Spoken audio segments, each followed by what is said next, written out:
또 디모데전서 5장 17절 말씀에 이런 말씀이 있습니다. 잘 다스리는 장로들은 배나 존경할 자로 알되 말씀과 가르침에 수고하는 이들에게는 더욱 그리할 것이니라, 이렇게 말씀을 하고 있습니다. 오늘 본 말씀을 통해서 우리가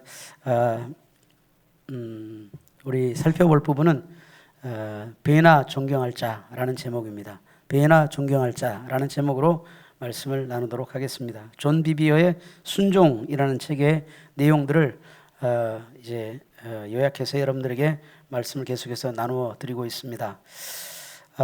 권위를 공경하라는 하나님의 명령은 1차적으로 우리를 위해서 내리는 명령입니다. 우리 자신들을 위해서 내리는 명령이라는 얘기입니다. 모든 자에게 줄 것을 주되 존경할 자를 존경하라. 로마서 13장 7절 말씀입니다. 존경할 자를 존경하라. 이것이 오늘 살펴볼 내용입니다. 하나님의 명령에 순종할 때 복이 임하는 것을 보면 정말로 저도 가슴이 뛰는데, 이 존 비비어의 이 순종이라는 책에 이 가슴 뛰는 순종을 통해서 하나님이 축복하실 때 가슴 뛰는 그런 그 하나님 은혜를 경험하고 그리고 이 책을 기록한 것을 볼 수가 있습니다. 이 사무엘상에 나오는 예를 우리가 본문을 읽어봤습니다. 이 모욕이 축복으로 바뀌는 그런 사건입니다.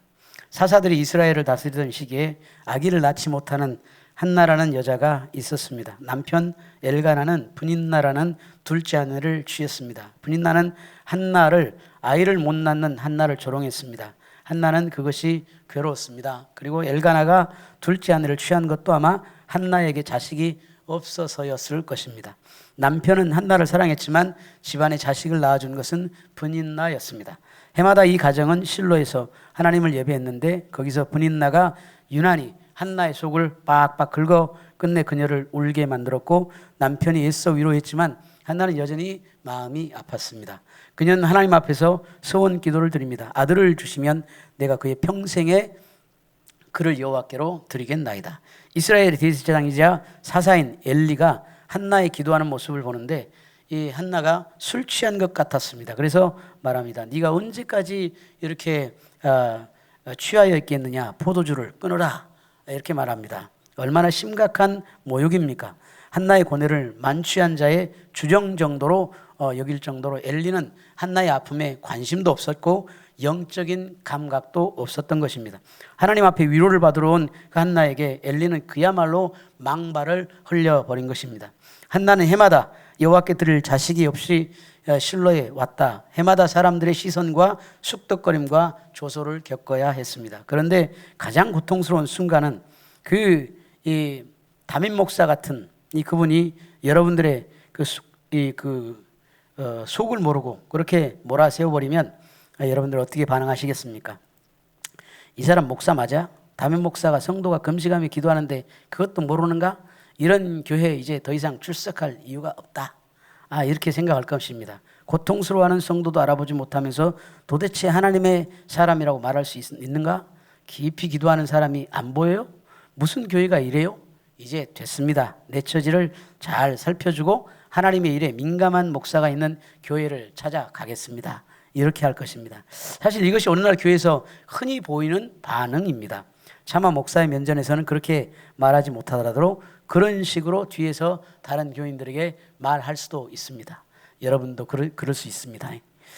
그런데 그렇게 모욕을 당한 한나가 어떻게 반응을 합니까? 사무엘상 1장 15절 16절 말씀에 보면 한나가 대답하여 이르되 내 주여 그렇지 아니하니이다. 나는 마음이 슬픈 여자라 포도주나 독주를 마신 것이 아니요 여호와 앞에 내 심정을 통한 것뿐이오니 당신의 여종을 악한 여자로 여기지 마옵소서. 내가 지금까지 말한 것은 나의 원통함과 격분됨이 많기 때문이다. 이렇게 이야기를 합니다. 한나는 끝까지 누구를 존중하냐? 대제사장을 존중하고 공경했습니다.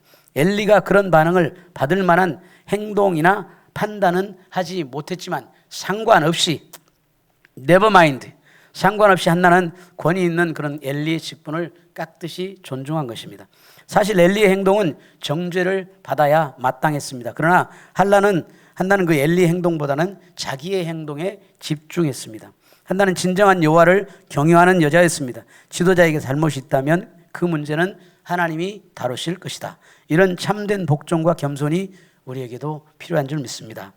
이에 대해서 엘리는 또 그러면 어떻게 반응합니까? 사무엘상 1장 17절 18절 말씀에 보면 엘리가 대답하여 이르되 평안히 가라. 이스라엘의 하나님이 네가 기도하여 구한 것을 허락하시기를 원하노라 하니 이르되 당신의 여종이 당신께 은혜 입기를 원하나이다 하고 가서 먹고 얼굴에 다시는 근심빛이 없었더라.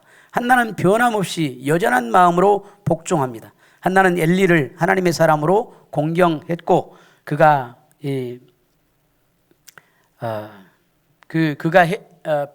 엘리가 그 축복한 것에 대해서 감사를 하게 됩니다. 그 후에 어떤 일이 벌어졌습니까? 사무엘상 1장 19절에서 20절 말씀 보면 그들이 아침에 일찍 일어나 여호와 앞에 경배하고 돌아가 라마의 자기 집에 이르니라. 엘가나가 그의 아내 한나와 동침함에 여호와께서 그를 생각하신지라. 한나가 임신하고 때가 이름에 아들을 낳아 사무엘이라 이름하였으니 이는 내가 여호와께 그를 구하였다 하매니라.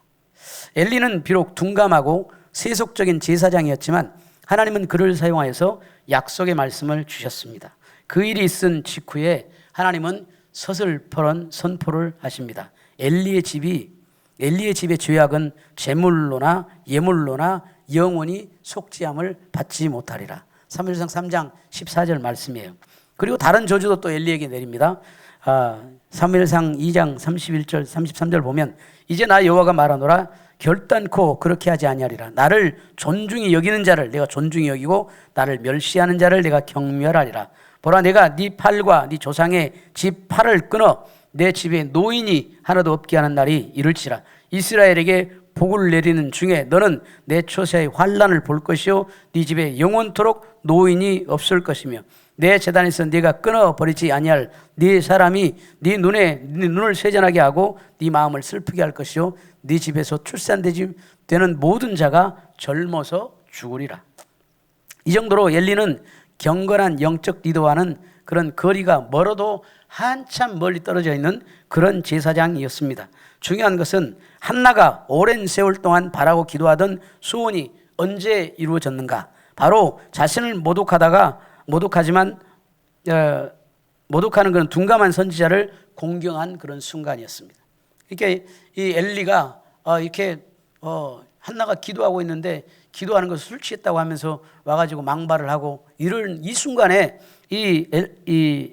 한나가 그 제사장의 말을 공경하고 그리고 제사장이 축복할 때 그것을 아멘으로 받고 그냥 그렇게 얼굴에 근심하는 빛이 없었더라. 이렇게 완전히 그 순종하면서 그렇게 지내버린 것입니다. 그렇게 하니까 한나의 소원이 성취되어지고 엘리 선지자의 행동은 엘리 선지자의 행동과 이 한나의 소원 성취와는 전혀 관계가 없는 그런 일이 되어져 버렸습니다. 다만 권위 있는 자를 진정으로 공경하고 그에게 복종한 한나의 신실함이 뭐였냐 그러면 키워드였습니다. 그게 가장 중요한 거예요. 권위 있는 자를 진정으로 공경하고 그에게 복종한 그 한나의 신실함, 그것이 한나의 복된 삶을 살아가게 한 것입니다. 예수님은 한나처럼 많은 다른 사람들이 타락한 사역자들에게 받을 것이 있음을 말씀하십니다.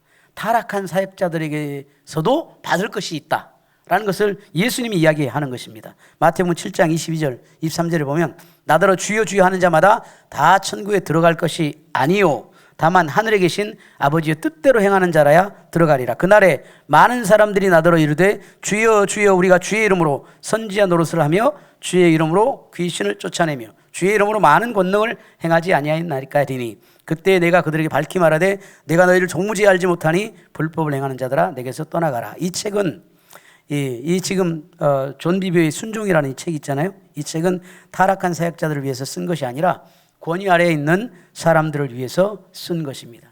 그러니까 성도님들을 위해서 쓴 것이라는 것입니다. 성경은 타락한 권위와 경건한 권위가 있다고 분명히 이야기를 합니다. 권위 아래에 있는 사람이 심판의 멍에를 자기 어깨에 맨다면 그것은 더는 기성 권위에 복종하지 않고 자신을 높여서 지도자의 심판자가 되겠다는 것입니다. 그렇게 하면 마음이 교만해져서 하나님이 자기 위에 두신 사람들 위에 올라서게 된다. 하나님의 명령과 말씀보다 더 위에 있으려고 한다. 자기도 모르는 사이에 이렇게 말하고 있는 것이다. 하나님이 제대로 심판을 안 하시니 내 손으로 직접 처리하겠습니다. 이렇게 얘기한 것과 같다는 것입니다. 예수님은 이렇게 말씀하셨습니다.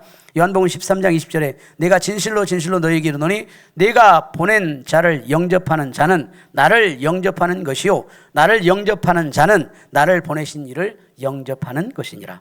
잊지 맙시다. 예수님은 가룟 유다에게도 기적을 행하고 귀신을 쫓는 권세를 주어서 내보내셨습니다. 그러나 예수님은 가룟 유다가 결국 악한 자라는 것이 드러나리라는 것도 알고 계셨습니다. 요한복음 6장 70절 말씀에 내가 너희 12를 택하지 아니하였느냐 그러나 너희 중에 한 사람은 마귀니라. 주님께서 분명하게 얘기했습니다. 가룟 유다도 다른 제자들과 함께 기적을 행하고 귀신들이 예수님의 이름으로 자기에게 굴복한 것을 기뻐하며 돌아왔다 이렇게 얘기를 하고 있습니다. 가룟 유다도 그렇게 분명히 했습니다. 사람들은 가룟 유다의 사역에서 그러면 유익을 얻었습니까? 못 얻었습니까? 돈꾀에서 도적질한 바로 그 손에서 사람들이 유익을 얻었습니까? 못 얻었습니까? 얻었습니다. 그러니까 여러분 이제 중요한 것은 그 하나님이 맡겨주신 그 권위가 잘못되었을 때 우리가 어떻게 반응하냐 그것이 중요한 건데 하나님께서 우리에게 요구하시는 건 뭐냐 그러면 거기에서도 하나님께서 우리에게 주실 축복이 있다는 사실입니다. 그래서 그것을 늘 기억하시기를 바랍니다.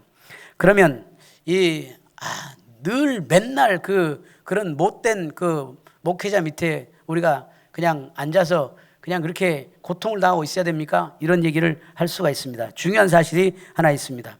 이 리더를 떠나야 될 때가 있습니다. 어떤 때냐? 교회에서 권위 있는 사람이 노골적인 타락이나 죄 가운데 있다는 것이 드러나면 더러운 그 사람의 샘에서 더는 물을 길어 마시지 말아야 됩니다. 지도자가 간음이나 동성애나 착취나 절도나 이단이나 그 밖에 죄에 빠진 것을 여러분이 알고 있는데도 그 지도자가 회개하지 않는다면 그 사람에서 떠나야 되는 것입니다. 그런 사람들과는 함께 먹지도 말라고 그렇게 성경이 기록하고 있기 때문입니다. 교회 지도자에 관해서 바울은 이렇게 말합니다. 디모데전서 5장 24절에 어떤 사람의 죄는 밝히 드러나 먼저 심판대에 나가고 어떤 사람들의 죄는 그 뒤를 따르나니 뒤를 따른다는 말은 범죄자를 따라서 심판대에 나가서 거기서야 보이게 된다라는 뜻이 되는 것입니다. 결론적으로 타락한 삶을 사는 지도자는 하나님이 아직 심판하지 않으셨다 해도 이 생에서든 내 생에서든 그 사람은 반드시 심판을 받게 된다는 것입니다. 이 사람이 심판하지 않아도 그렇게 된다는 것입니다. 이 분명하지 않는 일을 우리가 그래서 폭로하지 않아도 되는 것입니다. 그런데 우리가 심정만으로 마구 행동하는 이들이 많이 있다는 것입니다. 그런 이들은 되게 정확하지도 않는 판단으로 자기와 동료들에게 큰 피해를 입히곤 합니다. 긴가민가 하는 의혹을 사실인 듯 그렇게 흘려내는 경우가 있습니다. 자기 생각이 영적 분별인 양 정당화해버리는 경우가 있다는 것입니다.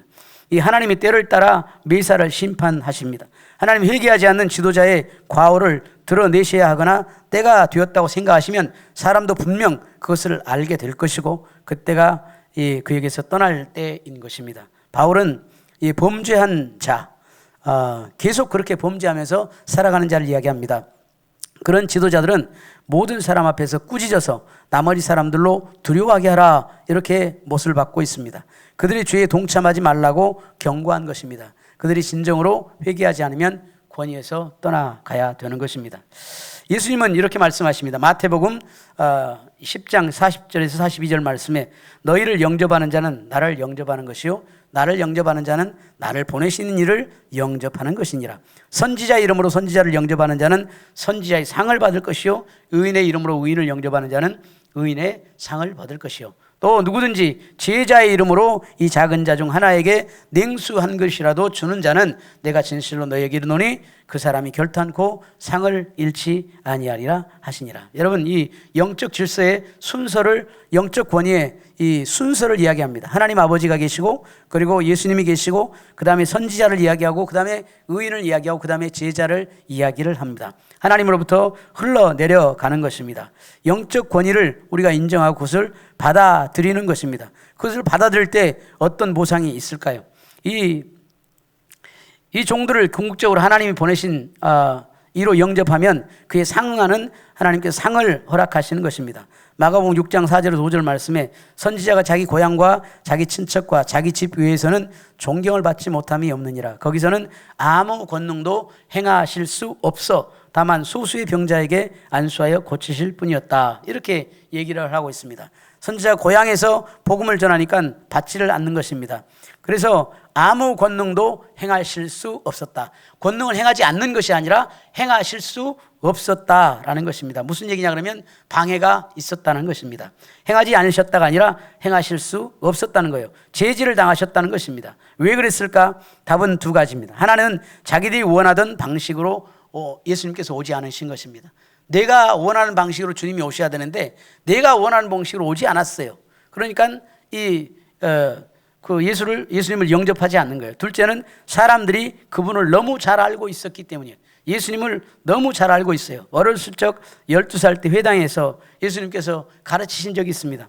많은 사람들이 그 지혜에 놀랐습니다. 이 사람이 받은 지혜와 그 손으로 이루어진 이런 권능이 어찌 됨이냐? 이 사람이 마리아의 목수가 아니냐? 야고보와 요셉과 유다와 시몬이 형제가 아니냐? 그 누이들이 우리와 함께 여기 있지 아니하냐? 하면서 예수를 배척하는 것입니다. 예수님께서 그들에게 이르시되 선지자가 자기 고향과 자기 친척과 자기 집에서는 존경을 받지 못함이 없느니라. 이렇게 말씀하십니다. 여러분, 다윗이 법궤가 예루살렘으로 돌아오니까 그 많은 사람들이 춤을 추면서 기뻐하며 그렇게 환영을 하는데 거리에는 많은 사람들이 다윗 승리를 축하하고 그렇게 있었습니다. 그런데 정작 다윗의 지붕 아래에는 멸시가 있었습니다. 그 결과 다윗의 아내 미갈은 하나님이 자기를 위해서 예비하신 복을 잃어버리게 된 것입니다. 이 겸손히 배우려는 마음, 갈망하려는 마음으로 하나님을 쫓는 이들만 예수님에게서 하나님의 손을 볼 수 있고 그분을 통해서 축복과 은혜를 받을 수가 있다는 것입니다. 하나님은 둘로 가르시는 능력이 있으십니다. 뭘 어떻게 가르십니까? 진정으로 하나님을 쫓는 자들의 마음을, 심령을 보시고 경건의 모양은 있지만 반항심으로 늘 눈먼 자들의 심령을 주님께서는 꿰뚫어 보시고 그걸 가르신다는 얘기입니다. 요한복음 1장 11절에서 12절 말씀에 자기 땅에 오매 자기 백성이 영접하지 아니하였으나 영접하는 자 곧 그 이름을 믿는 자들에게는 하나님의 자녀가 되는 권세를 주셨으니, 여기는 그 하나님 아버지를 아는 사람은 그분이 보내시는 사람들 속에 나타나는 권위도 알아차린다는 것입니다. 영접하는 사람이 있고 영접하지 않는 사람이 있었다라고 얘기를 하고 있습니다. 어떤 사람은 영접을 하고 어떤 사람은 영접하지 않고, 이 하나님의 아버지를 아는 사람은 그분이 보낸 사람들 속에 나타나는 권위도 이제 알아차리는 것입니다. 그냥 영접하는 것이 아니라 그 권위를 그대로 받아들인다는 것입니다. 요한복음 8장 19절에 너희는 나를 알지 못하고 내 아버지도 알지 못하는도다. 나를 알았더라면 내 아버지도 알았으리라. 이렇게 얘기하십니다. 여러분, 아프리카에 가면 이 눈먼 자가 앞을 보고 걸을 수 없던 이가 일어나고 걷고 들을 수 없던 이가 듣는 기적이 나타납니다. 여러분, 베트남에서도 그런 역사가 나타나고, 여러분 그 미얀마에 가서도 막 기도를 하면 제가 무슨 능력이 얼마나 있겠습니까? 기도를 하면 막 눈먼 자가 일어나는 역사가, 눈이 떠지는 역사가 있고 귀가 열리는 역사가 있어요. 이런 얘기를 하면 이야 김남김 목사 이거 그냥 신통하네 막 이렇게 얘기를 할 수 있는데, 여러분 있어요. 그런데 한국에서는, 우리 순복음정학교에서는 이게 안 일어나는 거예요. 신기하죠? 두통이나 요통 이런 것만 치유되고 다른 건 안 돼.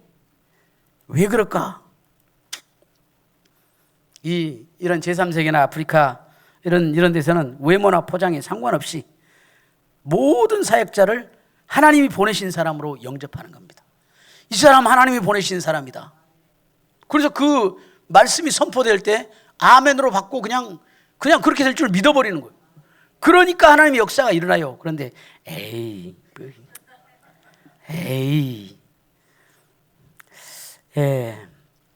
그렇게 영접하고 공경하게 수많은 아프리카 사람들이, 그리고 이 제3세계 사람들이 하나님의 능력과 임재라는 그런 축복을 받게 되는 것입니다. 이제 이 존 비비어라는 목사님이 이제 어떤 문제가 많은 교회에 부임하게 됐습니다. 그러니까 이제 청년부 사역자로 가게 됐는데 청년부의 반항과 임신, 여러 도덕적인 문제 등 골치 아픈 일들이 꼬리를 물고 일어나는 그런 교회였습니다. 그래서 그 교회 전임 사역자가 결국은 이제 그 담임 목사에게 이제 그냥 이렇게 담임 목사를 통해서 이제 그냥 사표를 내고 이제 물러나게 되는 일이 있었습니다. 그래서 이제 존 비비오 목사님 그곳에 가게 되었습니다. 그 교회에 이제 청년 사역자 중에 팀이라는 청년이 있었는데 이 친목 활동과 외부 행사, 스포츠를 중심으로 부서를 이끌어가는 그런 형제예요. 그러니까 친교를 중심으로 이제 하는 그런 형제였습니다. 그런데 그 형제가 이 존 비비 목사님 6개월 동안 다른 걸 아무것도 하지 않고 그냥 말씀만 이제 전하도록 이렇게 이제 한 거예요. 그러니까 막 이제 성도들이 어떤 성도들은 야 좋다 그러고 어떤 성도들은 답답해 죽겠네 그러고 막 이제 우리 이전 목사님 안 그랬는데 이 목사님 왜 이러지? 막 이렇게 하고 이제 별 이제 반응들이 많이 있었겠잖아요. 이제 근데 어떤 이 그 팀이라는 형제가 목사님에게 다가왔습니다. 그러면서 목사님, 저희들의 친구가 되어주세요. 지난번 목사님도 그랬거든요. 라고 이제 이야기를 하는 거예요. 그래서 목사님이 어떤 대답을 했냐. 예수님은 예언자를 예언자로 받아들이는 사람은 예언자의 상을 받고 목사를 목사로 맞아들이면 목사의 상을 받는다. 너는 목사의 상을 받고 싶은 거냐? 아니면 친구의 상을 받고 싶은 거냐? 이렇게 이제 물었다고 합니다. 여러분, 우리가 하나님이 보여주신 그런 영적 권위에 우리가 늘 그 존중이 여기는 것은 결국은 나를 위한 것입니다. 나를 위한 것입니다. 그래서 늘 그런 마음을 가지시기를 주님의 이름으로 축복합니다. 내가 사역하고 있는 내 사역의 근거, 이거는 내 능력이 아니라 주님의 선택입니다. 존 비비 목사님이 쓴 책 중에서 이은 순종이라는 책이 있고 또 존중이라는 책이 있습니다. 이 책에서는 하나님의 종들을 존중하지 않고 공경하지 않음으로써 결국은 하나님께 아무것도 받지 못하는 그런 성도들을 볼 때 그 마음이 너무나 아프고 마음이 무너졌다 이런 얘기를 하고 있습니다. 설교하기 가장 쉬운 곳이 여러분 어딜까요?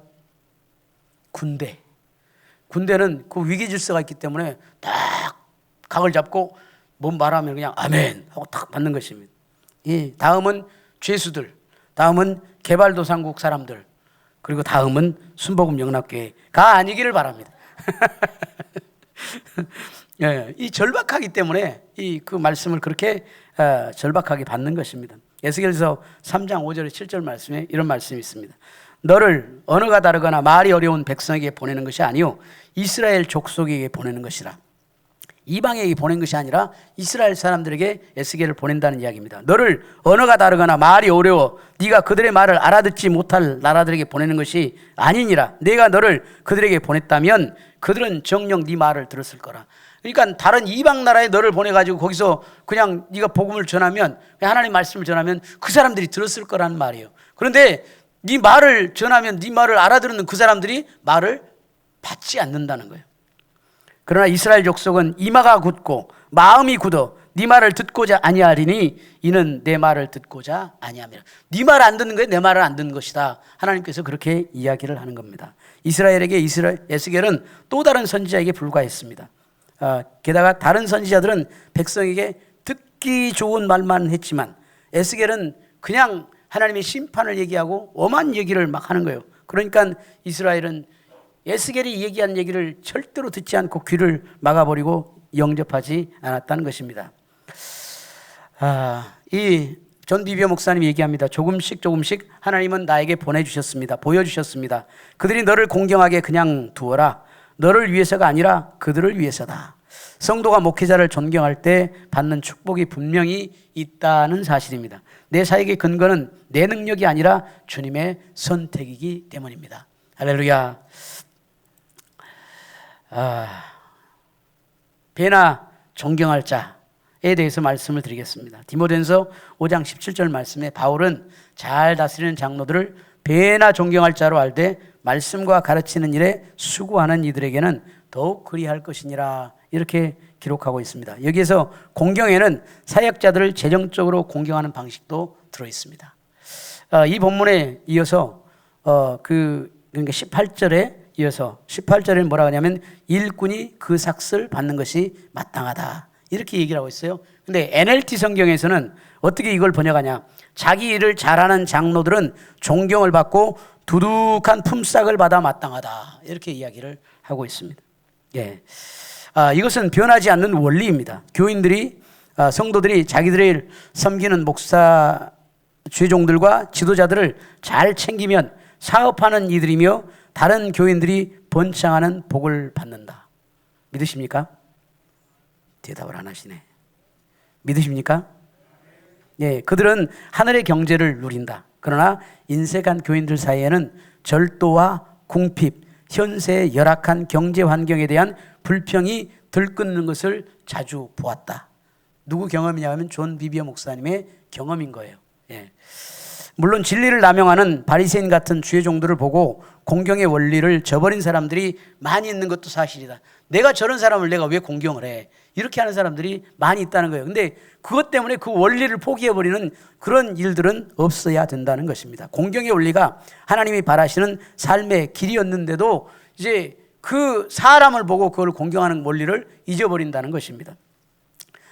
이 교인들에게 건전한 진리를 제시해야 하는데 목사들은 진리를 왜곡해서 적용함으로써 자기 영향 아래에 있는 이들에게 상처를 입히는 경우가 많이 있다는 것입니다. 그래서 여러분 이제 우리가 그 주의 종들을 공경하는 것이 우리의 삶을 풍성하게 하고 복되게 한다는 것을 분명히 여기서는 이야기를 하고 있습니다. 리더가 임명한 사람들도 존중해라 이 얘기를 합니다. 요한복음 13장 20절 말씀, 내가 진실로 진실로 너에게 이르노니 내가 보낸 자를 영접하는 자는 나를 영접하는 것이요, 이렇게 얘기합니다. 우리 이제 연말이 되니까 우리 이제 그 담임 목사가 이제 그 뭐 여러 그 뭐 회장단과 그리고 이제 그 임명을 이제 하게 되잖아요. 임명을 하게 되는데 심지어는 뭐 봉사위원이라든지 아니면은 뭐 주차위원이라든지 환경위원이라든지 사무직원이라든지 뭐 이런 분들, 간사님이라든지 이런 분들을 이제 임명을 하게 되는데 이런 분들을 어떻게 해야 되냐? 이 공경하라는 것입니다. 할렐루야. 지난주 수요일에도 말씀을 좀 나눴습니다. 덕규야, 그렇게 하지 말라고 그랬죠. 그런데 그렇게 하는 사람이 지금도 있어요. 그러니까 여러분 그렇게 하지 마세요. 여러분 행정실장님 분명히 있습니다. 여러분 존경해 주세요. 할렐루야. 한번 따라서 해볼래요? 행정실장님. 너무 중요합니다. 이거 하나 바꾸는 것이 여러분들의 인생을 바꾸는 것일 수 있습니다. 인생이 변화되는 역사가 있을 수가 있다는 걸 여러분 기억하시기 바랍니다. 그냥 이 하나님이 주신 그 직분에 대해서 이걸 무시하고 그냥 옛날에 그냥 그냥 우리 학생회 회장이나 뭐 이런 정도로 우리 얘기를 하고 이렇게 해서는 하나님의 권위가 절대로 교회에 서지 않는 것입니다. 하나님의 권위를, 하나님의 질서를 우리가 세워가는 것입니다. 여러분은 이분을 대하는 방식으로 목사님을 대합니다. 그리고 목사님을 대하는 방식으로 예수님을 대합니다. 그러니까 행정실장님에게 어떻게 대하느냐에 따라서 그 태도가 저한테 온다는 거예요. 저한테 하는 거는 누구한테 하는 거냐? 하나님한테 하는 거라는 거예요. 할렐루야. 여러분 그 믿어지십니까? 에이 진짜 짜증나게 하네.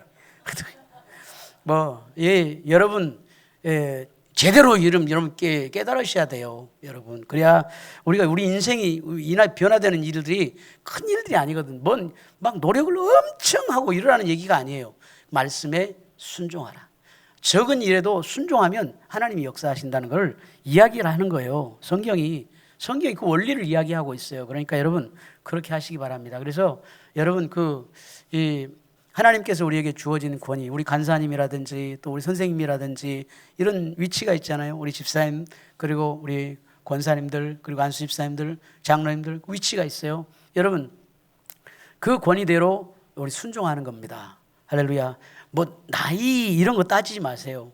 여러분 그런 거 하나님께서 좋아하지 않는 겁니다. 여러분 그래서 하나님께 주신 권위에 순종하면 영적 질서가 서고 그리고 하나님께서 영적 질서에 따라서 하나님께서 축복하시는 겁니다. 여러분 이런 얘기 담임 목사 하기가 되게 힘들겠잖아요. 그렇죠? 근데 이런 얘기 자주 안 하는데 여러분 이런 얘기를 하고 가야 돼요. 왜냐 그러면 우리 삶 속에서 하나님께서 우리 순복음영락교회 축복하시기를 원하시는데 이거 원리를 깨닫지 못하면 계속 옛날에 하던 방식으로 계속 하게 되거든요. 그러면 여전히 우리 삶 가운데 공피방이 있고 어려움이 있고 문제가 따르고 문제가 생길 때 해결할 수 있는 방법을 모르고 헤매버리는 거예요. 그러면 이젠 그 하나님을 의지하는 것이 아니라 세상 권위를 의지하고 그냥 살아버리는 거예요. 그러니까 여러분 오늘 이 말씀드리는 것에 대해서 여러분 깊이 생각을 하시고 그리고 여러분 이거 큰 거 아닙니다. 여러분 작은 거지만 이걸 바꿔가는 것이 우리의 삶을 변화시키는데 놀라운 하나님의 역사를 이루는 것입니다. 그러니까 여러분 그 말씀 오늘 여러분에게 드린 말씀 이 말씀 너무 중요한 말씀이거든요. 연말이 되면서 이제 우리가 해야 될 일들이 참 많은데 여러분 내가 만든 예수 여러분 많이 들어보셨죠?